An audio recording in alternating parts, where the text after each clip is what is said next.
Un père qui couche avec ses filles. Vraiment, le dehors est pourri.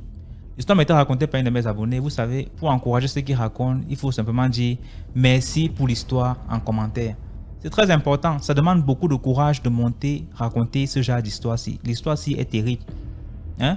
C'est pas possible. Mettez seulement en commentaire merci pour l'histoire. Si vous n'avez rien à dire, merci pour l'histoire. C'est largement suffisant. Likez la vidéo, commentez, partagez. On ne sait jamais qui vit la même chose mais n'arrive pas à parler. Ou alors n'arrive pas à se libérer ou ne sait pas ce qui se passe dans sa vie. Très important ce qu'on a encore de faire. Donc, on poste 10 histoires tous les jours sur YouTube à 12h00. La page YouTube, c'est DMG TV. La page Facebook, DMG TV. La page TikTok, DMG TV. Donc, je vous invite à envoyer vos histoires aussi sur le numéro à l'écran là. Parce que ce qu'on fait, c'est pour sauver des vies. Voilà. Écoutez l'histoire attentivement. Et comme j'ai dit, n'oubliez pas de liker. Hein, ça ne coûte rien. Laissez un like, pardon. Ok. Écoutez l'histoire. Bonjour DMG. Likez, partagez, commentez. En fait, je viens aujourd'hui vous raconter mon histoire. Voilà, j'ai tellement d'histoires à raconter. Et je vous dis merci DMG pour votre émission. Excusez-moi, je la vois rock. Je sais que c'est pas facile. Souvent, on a l'impression qu'on étouffe, mais c'est ma voix. Je vous raconte de quelque chose que j'ai vécu dans mon enfance et qui m'a poursuivi dans mon adolescence. Voilà. Pour tout commencer, déjà, je dois vous dire que mon père et ma mère n'ont pas vécu ensemble. C'est-à-dire, c'est un amour de jeunesse. Ma mère était en classe de 5e. Elle avait 14 ans par là. Et quand elle est tombée enceinte de moi, mon père n'était pas prêt. Il était aussi très jeune. Il avait 16 ans. Et il voulait que maman avorte. Mais moi, je suis la première petite fille de mes grands-parents. Ma grand-mère n'a pas accepté l'avortement et elle a tout fait pour que je vienne au monde. Entre-temps, la condition que mon père et ma mère continuent leur histoire d'amour, c'était que je meure. Mais ma grand-mère n'a pas voulu. Vu que ma mère a gardé la grossesse, mon père l'a quittée et il s'est mis avec sa cousine. Sa cousine qui est sa femme jusqu'à maintenant. Aujourd'hui, j'ai 35 ans. Mon père a fini par épouser la sœur de ma mère, c'est-à-dire la cousine de maman. Lorsque ma mère m'a mis au monde, elle était toute petite, elle avait 15 ans. Mes grands-parents se sont occupés de moi, ils ont tout fait. Mon père n'était pas dans moi, quoi. Mais je crois que quand j'ai pris mes 3 ans, il a eu des remords. Et il a vu son père, mon grand-père paternel, pour aller me récupérer.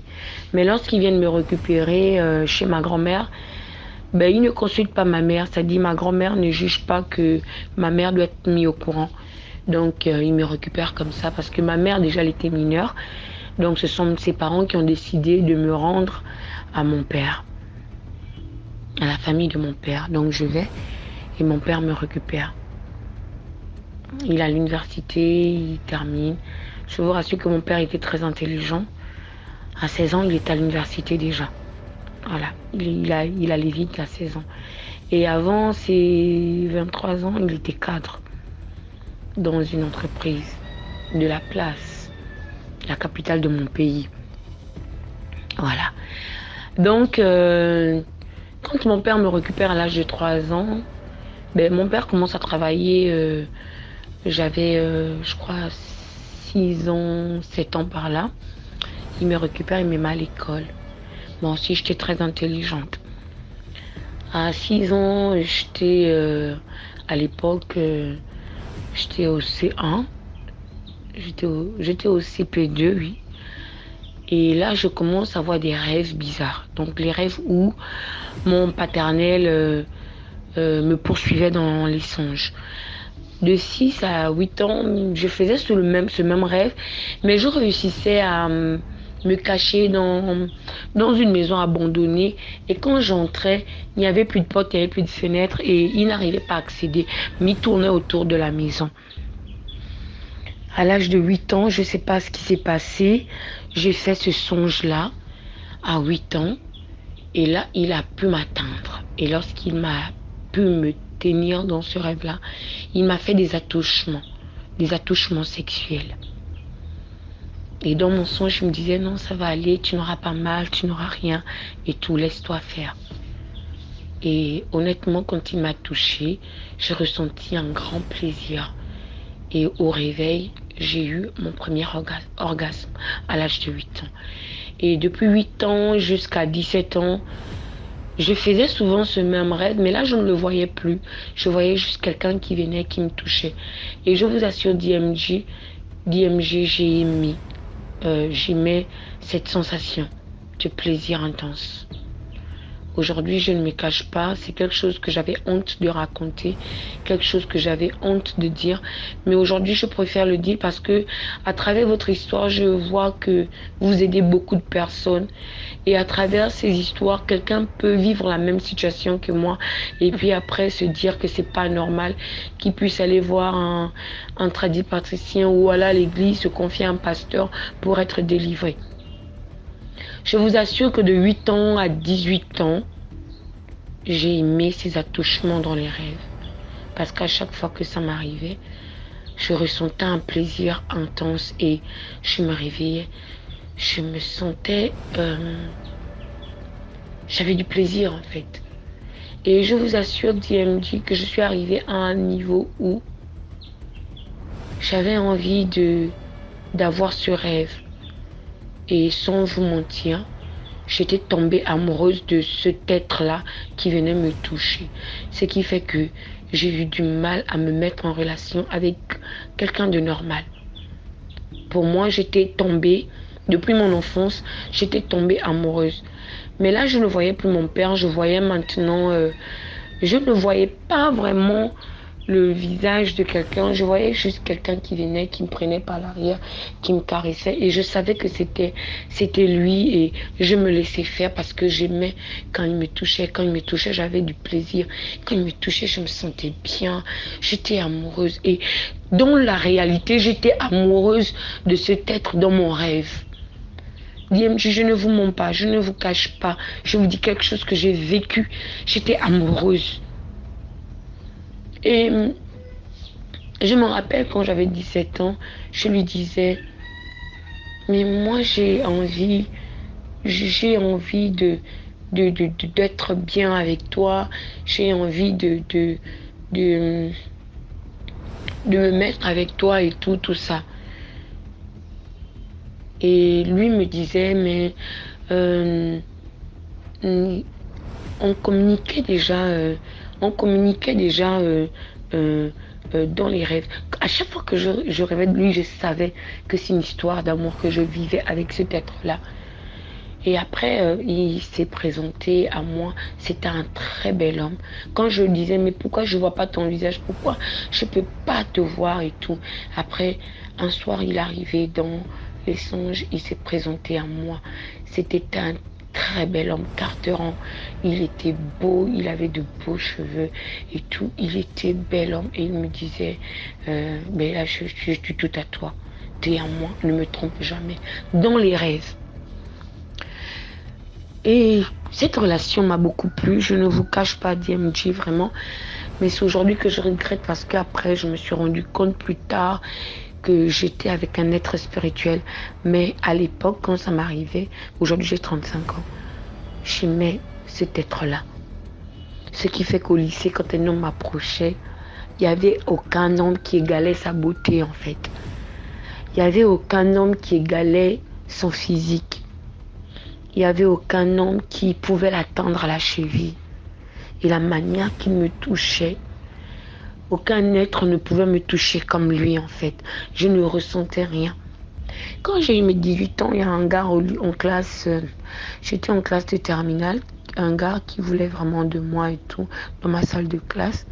Ben, il était beau et puis après, les filles trouvaient anormal que j'étais vierge. Est-ce que tu connais quelqu'un? Je disais non, j'ai mon amour secret. J'ai mon amour secret qui n'existe pas dans ce monde.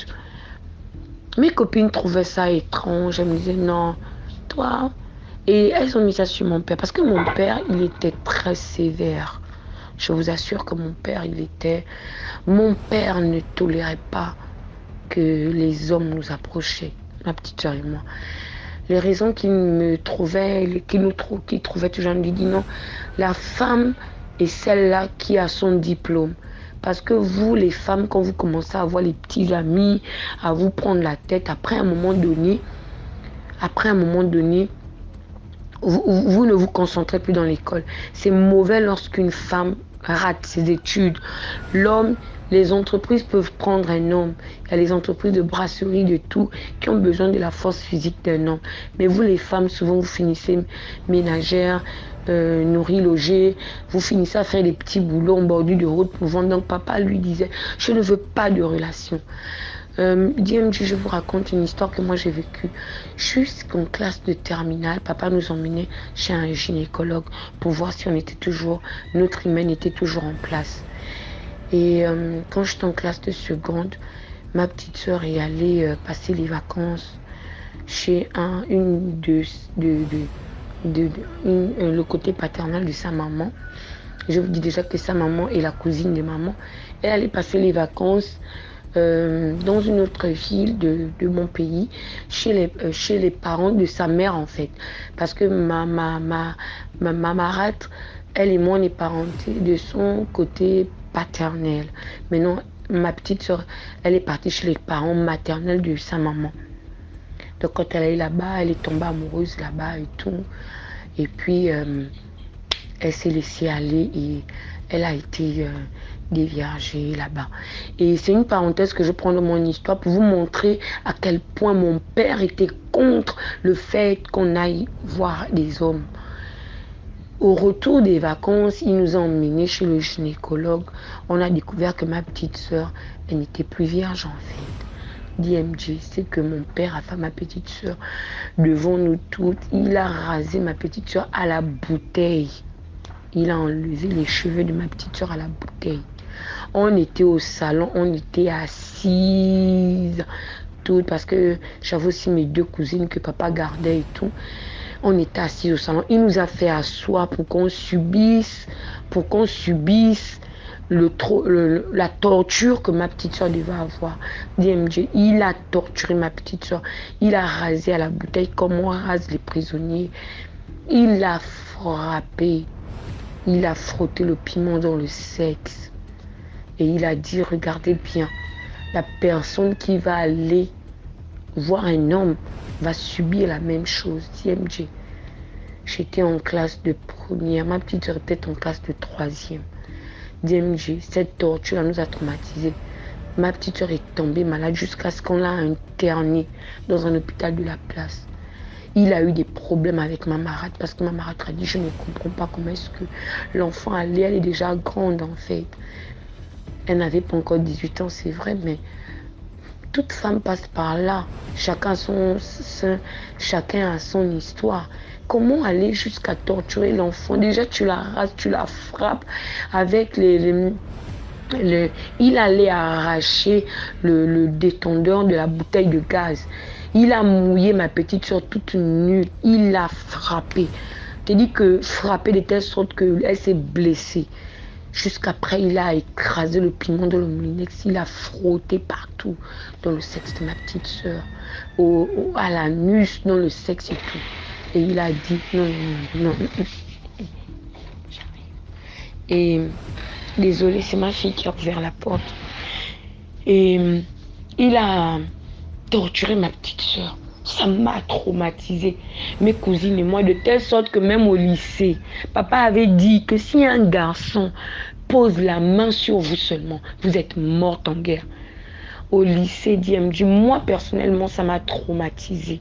Ça m'a traumatisée que je n'ai pas permis à un homme de s'approcher de moi. Je n'ai pas permis à un homme de me toucher parce que pour moi, je disais non, ce qu'elle a vécu là, elle a été internée 4 jours à l'hôpital, malade. Ma petite soeur est sortie traumatisée de ça. Et j'ai dit, je ne peux pas. Maintenant, quand je reviens à mon histoire, comme je vous disais, j'avais mon petit ami des rêves. Cet être-là que j'aimais, À 17 ans, il s'est montré, il a dit, je suis là, ne me trompe jamais, je suis à toi, tu es ma dulcinée, je t'aime toi. Il me faisait les cadeaux dans les rêves. Jusqu'au point où, étant au lycée en classe terminale, j'avais 18 ans, je lui ai dit, mais toi et moi, on se voit que dans mes rêves. Mais souvent, dans la réalité, j'ai besoin des petites attentions, j'ai besoin des petites choses et tout. Tu me dis quoi? Mais moi, j'ai besoin souvent d'argent. J'ai besoin que tu t'occupes de moi, mais tu t'occupes jamais de moi. Tu me donnes que des cadeaux dans les rêves. Et les cadeaux que tu me donnes dans les rêves, là, je ne les reçois pas en réalité. DMG. C'est comme ça que il me dit, non, t'inquiète. En tout cas, tu auras ce que tu me demandes. Je vais te donner des cadeaux. Un phénomène bizarre est arrivé quand j'étais en classe terminale d'abord. Un garçon de ma classe s'intéresse à moi et tout. Quand je raconte mon histoire à mes copines me disent non, c'est pas normal. Tu peux pas avoir une histoire dans les rêves et puis après, donc physiquement tu n'as pas une histoire. Ça veut dire qu'il y a un problème. Il y a vraiment un problème. C'est pas bien. Essaye d'abord d'aller avec un homme en réalité. Vraiment, vous allez m'excuser de la longueur de l'histoire. Juste que je n'ai pas envie de sauter certains détails. J'ai vraiment envie d'ouvrir les yeux à certaines filles. Peut-être qu'il y a des filles quelque part qui vivent la même situation, qui vivent la situation que moi j'ai vécue. Donc c'est comme ça que je suis allée. Le garçon m'a invité chez lui. C'était un beau garçon, carteran aussi, bien métis, façon bien bâti, physique et tout. Il m'a emmené chez lui. DMG. On allait dans sa chambre, il a commencé à me caresser. DMG, je ne ressentais rien, je n'avais que du dégoût. Il a voulu me prendre, me toucher et tout. J'ai reposé ce gars-là, j'ai dit excuse-moi. Depuis qu'on est là, tout est préliminaire là, je ne ressens rien. Je ne ressens rien. Je ne ressens rien. Ça ne m'attire pas, ça ne est tout. Donc je ne peux pas donner ma virginité à quelqu'un qui ne me fait rien ressentir. Donc le soir maintenant, quand je vais dormir et tout, quand j'arrive dans mon rêve, mon bien-aimé de mes rêves se fâche avec moi. Il me dit, je n'ai pas aimé. Pourquoi tu as voulu me tenter? Tu as voulu te donner, pourquoi et tout. Il a dit, ne fais pas ça, parce que si tu le fais, je vais vraiment être en colère après toi et tu risques d'avoir des problèmes. Je veux pas, arrête. Je me suis excusée et tout. Et ce jour-là, il m'a bien pris. J'ai ressenti du plaisir et tout ça. Je me suis réveillée, j'étais toute heureuse et tout. Et le lendemain au lycée, j'ai dit à ce gars-là, non, ne t'approche plus jamais de moi. Je ne veux pas avoir des problèmes et tout. Machin, je ne veux pas. DMG. Pour moi, tout ça, c'était normal. Pour moi, tout ça, c'était normal. Et quand j'étais en terminale, j'ai passé mon bac et tout. J'ai passé mon bac, je l'ai eu, tout ça. Et avant de partir, j'ai voulu me confier à mon père. Je me suis dit, bon, puisque ma maman, quand mon père m'a pris, je n'ai plus jamais eu de contact avec ma mère. C'est-à-dire, c'est comme si elle n'existait plus. Mon père faisait en sorte que je n'ai aucun contact avec ma famille maternelle. Jusqu'à un moment même, on m'a fait croire que ma maman était décédée. On m'a fait croire que ma famille maternelle ne m'aimait pas. Que mes oncles ne m'appréciaient pas. Que ma famille ne voulait pas mon bien. Donc j'ai grandi avec ma famille. J'ai grandi avec ma famille paternelle. Je ne voyais que mon père, sa femme. Donc mes frères que je connaissais, c'était juste mes frères, les enfants de mon père. Et tout, donc j'ai grandi comme ça. Et un jour, je me suis confiée à papa. J'ai dit, papa, voilà, depuis que j'ai l'âge de 8 ans, j'ai vu une histoire bizarre, compliquée. C'est pas compliqué. Voilà, j'ai raconté mon histoire à mon père, de mon petit ami, des rêves et tout.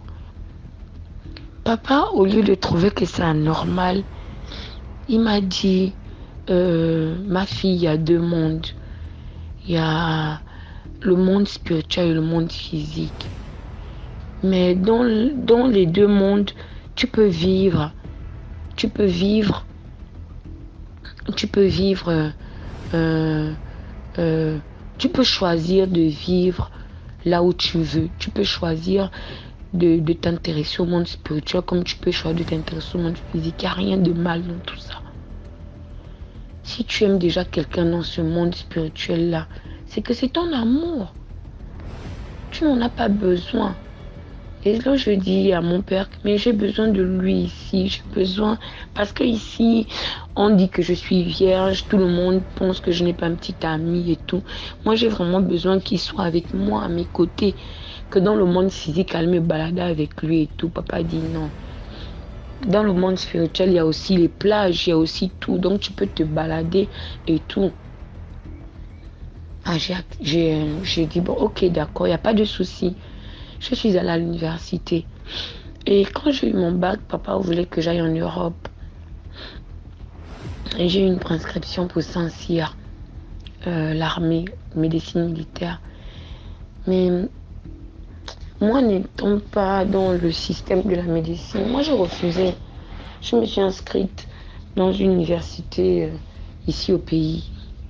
Donc, je suis allée au campus. Je vivais au campus. Je vivais au campus, là-bas, à Chang. Désolé, on dit on ne donne pas les noms. Désolé, je ne voulais pas donner des détails, mais désolé, ça a glissé. Donc, je suis allée au campus et tout. J'arrive au campus, je n'ai aucune relation. Je continue mon idylle et tout. C'est comme ça que je commence. J'ai des copines au campus qui vont à l'église le dimanche. Je vous assure déjà que moi, je n'allais pas à l'église. Hein. Moi, je n'ai pas grandi avec... On ne fréquentait rien. On n'allait pas chez les Nganga, on ne fréquentait pas des gourous, on ne fréquentait rien. Mais en même temps, on n'allait pas aussi à l'église. En fait, on ne fréquentait rien, on était neutre en fait. Je ne sais pas si je vais dire qu'on était athée, mais on était neutre. Hein. On ne fréquentait pas de... On n'allait pas chez les Nganga, on n'allait pas fréquenter... On était neutre. Neutre. Donc moi, je n'allais pas à l'église. Donc c'est comme ça que... Une amie m'a invité à l'église étant au campus. Non, il y a la campagne, il y a une campagne d'évangélisation, il y aura des délivrances et tout, et tout, et tout. Ça te dit pas et tout. Il y aura l'agapé et tout. Moi, comme déjà là-bas, je suis une gourmande. Quand j'ai entendu agapé c'est quoi? Elle m'a dit on va manger, on va boire et tout. Donc moi, je me suis dit, ben, pourquoi pas? Si je peux aller assister à une campagne d'évangélisation et puis après je mange, je bois, pour moi quoi? Je suis au campus, les temps sont durs. C'est comme ça que moi je vais avec une amie là-bas, campagne d'évangélisation et tout. C'est comme ça qu'on parle, on dit d'accepter Jésus comme Seigneur et Sauveur et tout. Vraiment, cette campagne-là m'a beaucoup touchée. J'ai été vraiment touchée, j'ai été attirée, la parole. J'étais attirée par la parole, j'étais attirée par tout ce qui se disait et tout. J'avais les frissons sur tout mon corps. J'ai ressenti quelque chose que je n'avais jamais ressenti auparavant. Et c'est comme ça l'homme de Dieu dit, vous qui n'avez jamais accepté Jésus comme Seigneur et Sauveur, avancez. Pour moi, je me suis dit, Jésus, c'est qui? Moi, je ne le connais pas. Mais je suis quand même allée devant. J'ai répété la prière, Seigneur Jésus-Christ, je t'accepte comme Seigneur et Sauveur, prends-moi tel que je suis et tout ça. Je m'abandonne à toi, je laisse ma vie, mon passé et tout. TMG, pendant que je suis en train de répéter la prière, je ressens comme un tourbillon, je tombe. Et quand je tombe, je ne me souviens plus de rien. Je sais seulement que quand je me suis levée, j'étais toute sale et tout. Là, ma copine me dit, ah, tu as manifesté, copine, tu as manifesté. Tu as manifesté, il y a la voix d'un homme qui est sorti en toi et qui a dit que tu l'appartiens. Que tu es sa femme, tu es sa chérie. Donc, personne ne peut vous séparer et tout. Je dis, comment ça? Il dit oui, tu as manifesté, vraiment c'était grave pour te tenir, la sécurité n'a pas pu te tenir, la sécurité n'a pas pu tu étais forte, gars, tu étais forte, copine, tu étais forte. On n'a pas pu te saisir, il a fallu peut-être plus de 6 garçons pour te maintenir sur le sol, gars. Tu as poigné l'homme de Dieu, tu étais forte, je t'ai pas reconnue. Toi qui es si douce à la base, tu étais forte. Ah, comment ça? Mais je me souviens de rien. Elle me dit, gars, passe par la délivrance, va voir l'homme de Dieu, confie-toi et tout. Mais je n'ai rien à me plaindre en fait. Ma vie, elle est tranquille, je n'ai pas de perturbations, je dors bien et tout ça. Donc c'est comme ça qu'on m'a donné une carte là et tout. J'ai décidé de repartir. Donc j'ai fait une semaine, je ne voyais pas mon chéri des rêves. J'ai trouvé ça normal. Je me dit, mais il est où? J'ai besoin de lui. DMG, quand j'avais le désir, j'étais arrivée à un niveau où même quand je dois et tout pour l'attirer, je me lave bien, je me parfume avant de dormir, je me maquille et après je suis sûre qu'il va venir. Et le maquillage que j'ai fait dans la réalité là, dans le rêve, j'ai le même maquillage. Donc quand il vient, je suis toute prête, je sens bon et on fait notre truc. Mais depuis là, j'avais besoin de lui, il ne venait pas. Et puis après un soir, avant de dormir, je parle en moi-même, je dis, mais tu es où? Je te vois plus depuis une semaine, tu es où? Ça veut dire quoi? Tu peux pas venir comme ça. Tu sais très bien que je t'aime et puis tu disparais comme ça. Je ne te vois plus, c'est quoi? Or avant, j'avais la capacité, quand je te désire, tu apparais. Mais tu es où? Et la même nuit, il est revenu. Mais quand il est revenu, DMG, il était en colère dans le rêve. Je n'ai pas apprécié. Tu es allé où? Heureusement que tu m'as appelé, mais moi je ne te retrouvais plus. Je te cherche, je ne te trouve pas. Je t'ai cherché, je ne t'ai pas trouvé, je ne te voyais plus. Tu étais où? Heureusement que tu m'as appelé. Hein? Si je t'avais pas, si tu m'avais pas appelé, je n'allais même pas te retrouver. Tu m'arrêtes ça. Il y a des lieux où tu pars qui ne sont pas bien. Je ne suis pas d'accord. Donc si tu veux que je sois toujours avec toi, je ne veux plus que tu partes dans les églises bizarres là. Ah bon? Ok, d'accord. Tiens, me dit, peut-être 2 jours après, c'est papa qui m'appelle. Papa me dit, je suis malade. J'ai les maux de tête, les sérieux maux de tête et tout. Et je vois que on t'emmène dans des églises bizarres et tout. Fais attention parce que les églises d'aujourd'hui là, c'est des gourous, c'est des sectes, les gens qui vont t'emmener quelque part, te faire n'importe quoi. Vraiment faire attention, tu sais que tu as l'université, c'est un milieu bizarre. Et il me raconte des trucs qui me font peur. Mais je tique quand même, je dis, mais qui m'a dit que j'étais partie dans une église en fait? Bien, jusqu'à là, je ne fais pas le lien. Mais la parole m'avait touchée et quand je partais là-bas, on m'avait donné le Nouveau Testament. Et dans le Nouveau Testament, il y avait les psaumes. Donc, le pasteur m'avait dit de lire le psaume 91 avant de dormir, le psaume. Entre-temps, j'étais toujours amoureuse de mon gars des restes, mais en même temps, j'étais attirée par la parole. Donc, tous les soirs, je faisais le psaume 91 et tout et tout. Quand j'oublie de faire les psaumes avant de dormir, il apparaît, il se fâche et tout. Jusqu'à maintenant, à un moment donné, ça devenait maintenant cruel. Un jour, il est venu. Dans mon rêve, on a eu une dispute grave. Et il m'a frappé. Il m'a damé un truc dans la tête. Il m'a grondé. Je t'ai déjà dit que je ne veux plus te voir aller là-bas. Pourquoi tu continues? Tu m'énerves. Il a commencé à se fâcher. Il m'a frappé. Quand je me lève, de l'endroit, il m'a damé la batte là. J'avais mal, c'était enflé. Je dis non, il y a un problème. Comment? Je vais voir l'homme de Dieu. Je dis voilà. Et c'est là où je décide de me confier à l'homme de Dieu. Je dis voilà, depuis l'âge de 8 ans, voilà. Depuis que je viens vers vous, je viens me prier avec vous, depuis que j'ai les psaumes et tout. C'est comme ça que l'homme de Dieu me dit, ah, tu es un mari de nuit. C'est pas normal. Tu n'as jamais connu un homme. À l'université, un homme n'était jamais passé entre mes jambes. Tu n'as jamais connu un homme ne t'a jamais embrassé et tout. C'est vrai que en tant qu'enfant de Dieu, la chasteté, elle est bien.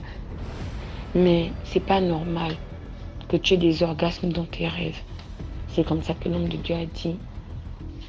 Si tu peux venir ici à l'église, faire le jeûne, avec les autres et tout pour la délivrance, ça a beaucoup arrangé. J'ai seulement pris mon sac, j'ai pris la brosse à dents, l'essentiel et tout. Je suis allée à l'église. Je suis allée à l'église. On a fait une semaine de jeûne et prière. Et je ne sais pas pourquoi, le jour que j'étais partie, j'avais complètement oublié le téléphone dans ma chambre au campus. Donc je suis allée à l'église là-bas et tout. J'étais maintenant là-bas. Et puis, bon, j'avais oublié le téléphone. C'est vrai que j'avais voulu avoir mon téléphone. Mais après, je m'étais dit, bon, tant mieux. Au moins, on ne me dérange pas.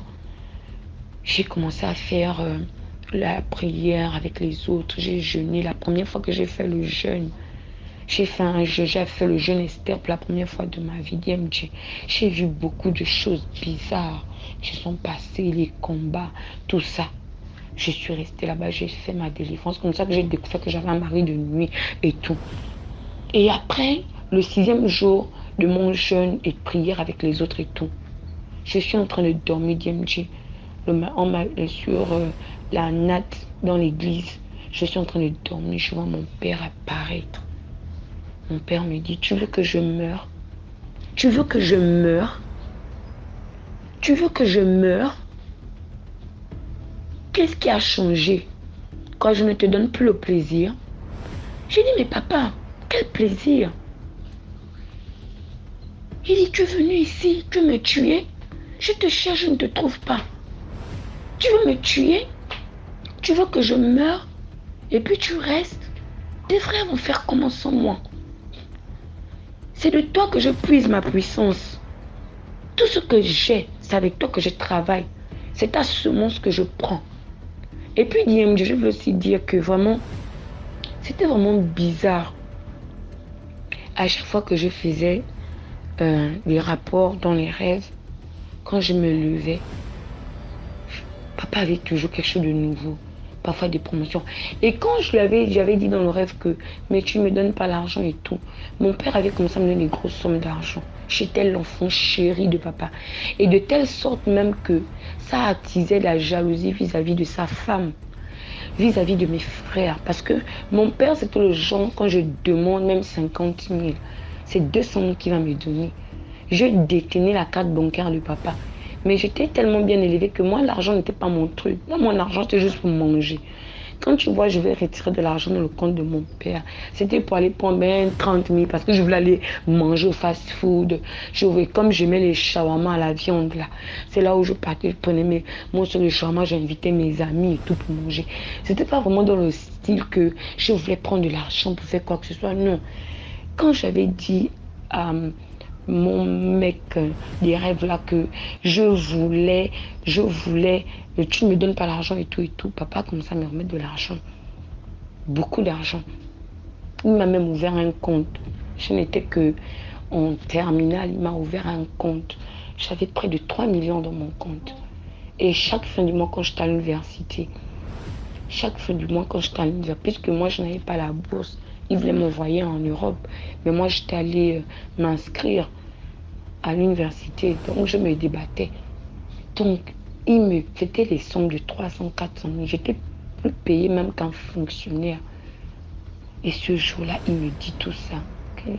C'est de toi que je tire mon énergie. C'est de toi que je tire ma puissance. Pourquoi tu fais ça? Pourquoi tu veux gaspiller? Est-ce que tu n'es pas bien? Est-ce que tu n'as pas ce que tu veux? Est-ce que tu n'as pas l'argent? Est-ce que tu n'es pas laid? Je t'ai ouvert. Tu es le seul de mes enfants qui a un compte garni. Chaque mois, je m'arrange à te donner de l'argent. Tout ce que tu veux, je te donne. Tout ce que tu veux, je te donne. Hein? Tu veux quoi? Si tu veux quitter le campus, tu me dis. Tu auras un appartement luxueux si tu veux. Qu'est-ce que... J'ai dit, mais non, ça ne se passe pas comme ça. Tu es mon père. Tu tires mon énergie comment? Dis-moi tout, parce que je vais savoir. Après, si tu penses que ton amoureux imaginaire, ton amoureux des rêves, tu penses que c'est qui? C'est moi, ton père, qui est là. C'est moi qui te donne le plaisir. Tu penses que c'est qui? C'est moi. C'est moi qui te donne le plaisir. Tu penses que si tu n'es jamais allé avec un homme, je vous interdis. C'est pourquoi? C'est parce que vous, mes filles, je n'ai eu que vous comme fille, parce que papa n'a fait que 2 filles, et puis beaucoup de garçons. Je n'ai fait que 2 filles. Dans ma secte, Je dois coucher avec vous pour avoir la puissance. Mais ta petite soeur, elle a gaspillé en allant se donner à un autre homme. Elle a gaspillé toute son énergie. Et toi, le fait que tu sois vierge à ton âge et tout, c'est que j'ai toujours fraîche. Là, j'ai besoin de ça. Donc, tu te lèves et tu dégages. Je dis non. Donc, pendant qu'il me parlait, je voyais comme ça. Donc, les sœurs autour de moi voyaient que je manifestais. Je parlais, mais j'avais les yeux fermés dans le sommeil pendant que je parlais avec mon père. Ils sont allés appeler l'homme de Dieu. Donc, quand l'homme de Dieu est arrivé, d'après ce qu'il m'a raconté, c'est qu'il voyait une ombre au-dessus de moi. Il a commencé à prier. Après, j'ai vu mon père en feu. Il a crié, ah, tu m'as tué. Donc, mon téléphone était resté au campus. Moi, j'étais à l'église et tout. Donc, c'était le 6e jour que je l'ai vu. Le 7e jour, je continue ma prière et tout. Quand je rentre au campus et tout, c'est comme ça que mes amis me disent, ah, mais il y a ta famille qui était là, il y a ta mère qui était là, c'est-à-dire la femme de mon père. Il y a ta mère qui était là et tout ça. Elle te cherche depuis, elle a dit, ton père, ça ne va pas, il est malade et tout ça, machin et tout. Quand je suis sortie de là, j'étais écœurée. J'ai dit, quoi? Donc, durant toutes ces années, je fais ces rêves. Je me suis dit que c'était un homme imaginaire, quelqu'un de machin et tout. Il avait pris la forme d'un gars métis, beau physique. Donc, c'était mon père qui me faisait des attouchements spirituels. Et moi, je ne savais pas. Mais il n'y a qu'à rester. Oh, il y a la femme de ton père qui était là, il y a ta maman qui était là, qui te cherchait et tout. On lui a dit que tu n'étais pas là depuis une semaine, tu étais parti, on ne sait où, machin. Il y a son père qui est malade, il faut qu'elle se déplace, il y a son père qui va mourir, son père l'appelle, son père veut parler avec elle, son père et tout, machin. Et il me dit le 7e jour, là, quand je suis rentrée, je ne suis pas partie. Mes collègues me disent, mais il faut partir, ça avait l'air urgent et tout. J'ai dit, mais même si j'avais envie de partir, il fallait que je prenne la route et c'était loin. Je suis dans une autre ville. Eux, ils sont dans une autre ville. Hein? C'est pas de la route à côté, c'est de la capitale à une autre, à la capitale économique. C'est pas possible que de là, je puisse aller aussitôt. Le 8e jour, mon papa est décédé. Le 8e jour, mon papa est décédé. Et après, je n'ai plus jamais eu les rêves là. Je suis allée à l'enterrement. Et quand je suis allée à l'enterrement, à 19 ans, c'est la première fois que j'ai vu ma maman. Parce que quand la famille de ma mère a appris qu'il est décédé, ils ont décidé de venir me soutenir. J'ai vu ma maman pour la première fois. Et j'ai photocopie conforme à l'original. Je suis belle comme ma maman. Et ma maman est venue, elle et moi, c'est comme une grande soeur et petite soeur. Une belle femme et tout. Ma maman m'a prise, ma maman m'a appris à pleurer. Ma maman a pleuré, maman dit, mon Dieu. Et rassurez-vous, hein, maman n'a fait que 2 enfants, une fille et un garçon. Donc je suis l'unique fille de maman. L'unique fille de maman, mon petit frère est l'unique fils de maman. Mon papa est décédé comme ça. Ma maman m'a pris dans ses bras. Mes grands-parents maternels m'ont pris dans leurs bras. Ils ont pleuré. Ma grand-mère a dit, mon Dieu, je ne savais pas que te remettre à ton papa devait faire en sorte qu'on allait faire des années sans plus jamais te voir. Et tout. Et ma maman, c'était une grande prophétesse. Elle est toujours une grande prophétesse. Elle m'a dit, je n'ai jamais cessé de prier pour toi. Je n'ai jamais cessé de prier pour toi. Elle n'avait qu'une photo de moi quand j'avais 2 ans. Et chaque jour que Dieu faisait, elle priait pour moi. Elle avait fait un hôtel, elle priait pour moi. Quand mon papa avait déménagé dans une ville, il n'avait plus jamais donné signe de vie. Il allait dans une autre ville. Il n'a pas dit là où il était, il ne disait jamais, il a coupé les ponts. À l'époque, il n'y avait pas de WhatsApp. À l'époque même, il n'y avait pas de Facebook, il n'y avait pas de machin. Il a coupé les ponts. Et il s'avère même qu'il avait changé même mes papiers. Il avait changé mes papiers parce que sur mon acte de naissance, ma mère, c'était sa femme. Donc, quand il m'a récupérée, j'étais devenue la fille de sa femme. Donc, le prénom que j'ai, c'est même pas le prénom à la base que mes parents m'avaient donné. C'est pas le prénom que ma mère m'avait donné. Il m'avait donné un autre prénom qui n'avait rien à voir avec le prénom que ma mère m'avait donné. Ce qui fait que durant des années, maman m'a cherché, elle n'a pas pu me trouver. Elle n'a pas pu me trouver. Quand elle va au village, chez ses parents et tout, il avait donné une interdiction formelle qu'on ne devait jamais donner. Et le père de mon père avait tenu parole jusqu'à sa mort. Il n'avait jamais dit. Parce que mon grand-père est décédé des années bien avant. Dans notre village là, on ne savait pas où j'étais. Et c'est par une advertence comme ça, à l'université, un prof de l'université qui est tombé sur moi, qui m'avait dit comme ça, tu ressembles à une dame que je connais, tu es la photocopie conforme d'une dame que je connais. Et tout. Quand j'ai donné le nom de mon père, donc ce prof-là, c'était carrément mon oncle, le cousin à ma maman. C'est lui qui allait dire à ma mère que je retrouvais ta fille. Mais elle ne s'appelle plus comme tu dis là, et voilà comment elle s'appelle et tout, elle est à l'université. Donc quand ils ont su le décès et tout, c'est comme ça qu'il allait dire et ils sont arrivés au village. Parce que ma mère, normalement, entre-temps, elle vivait en Europe déjà. Elle a épousé un Européen. Elle vit en Belgique. Avec mon petit frère, le métis. Mon petit frère, son papa, c'est un Belge. Elle vit en Belgique. Et tout. Et le mari de ma maman, c'est un pasteur en Belgique là-bas. Un homme de Dieu de la Belgique. Et Dieu n'a jamais cessé de prier pour moi. Il n'a jamais cessé.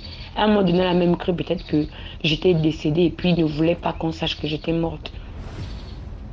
Mais elle avait toujours la foi. Donc c'est pour vous dire que mes soeurs, mes frères, c'est pas normal de faire l'amour dans les rêves. C'est pas normal d'avoir un orgasme.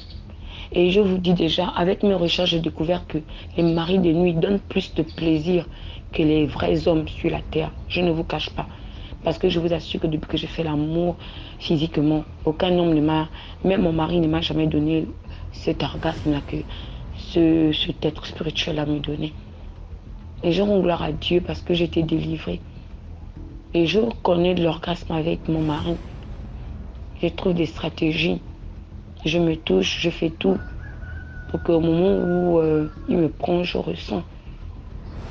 Et je rends gloire à Dieu parce que dans ces choses-là, je n'aurais pu peut-être jamais faire d'enfant, j'aurais pu peut-être jamais vivre avec un homme, j'aurais peut-être eu des échecs dans mes relations. Mais je rends gloire à Dieu. Je dis merci encore à cette sœur. Vraiment, vous les chrétiens, évangélisez toujours, parlez de Dieu partout où vous êtes, dans les campus, dans les marchés et tout. Il y a quelqu'un quelque part qui a besoin de connaître Jésus-Christ. Il y a quelqu'un quelque part qui a besoin de connaître la parole. Parce que moi, je vous assure que j'ai grandi sans la Bible. Moi, je n'avais jamais connu la Bible. Je ne savais, j'entendais parler, mais je n'avais jamais touché la Bible. Je ne savais pas parce que nous, on ne priait pas. On vivait normalement comme ça. Donc vraiment, continuez à évangéliser, continuez à parler de Jésus. Parce que si cette collègue-là ne m'avait jamais parlé de Jésus, ne m'avait jamais invité à une évangélisation, je n'aurais jamais connu ma délivrance. J'aurais continué à vivre dans ce monde imaginaire, tellement je m'y plaisais. Vraiment, DMG, je sais que mon histoire est longue, mais elle est nécessaire. Parce que je sais qu'il y a beaucoup de personnes qui vivent cette situation. Je suis camerounaise, mais je sais qu'il y en a qui vivent cette situation. Je sais parce que j'ai une amie qui s'est confiée en moi qu'elle n'a du plaisir que lorsqu'elle fait l'amour dans les rêves. Et je lui dis, c'est les maris de nuit, c'est pas normal, c'est mystique. Vraiment, DMG, merci encore pour votre histoire, votre chaîne, merci encore pour ce que vous faites. Merci. Bye bye. Désolée encore pour la longueur de l'histoire. Je ne voulais pas rater les éléments. Merci encore. Vraiment. Qu'est-ce que vous pensez de l'histoire? Qu'est-ce que vous pouvez dire? Est-ce qu'il y a un conseil que vous voulez encourager? Faites-le dans les commentaires. Merci.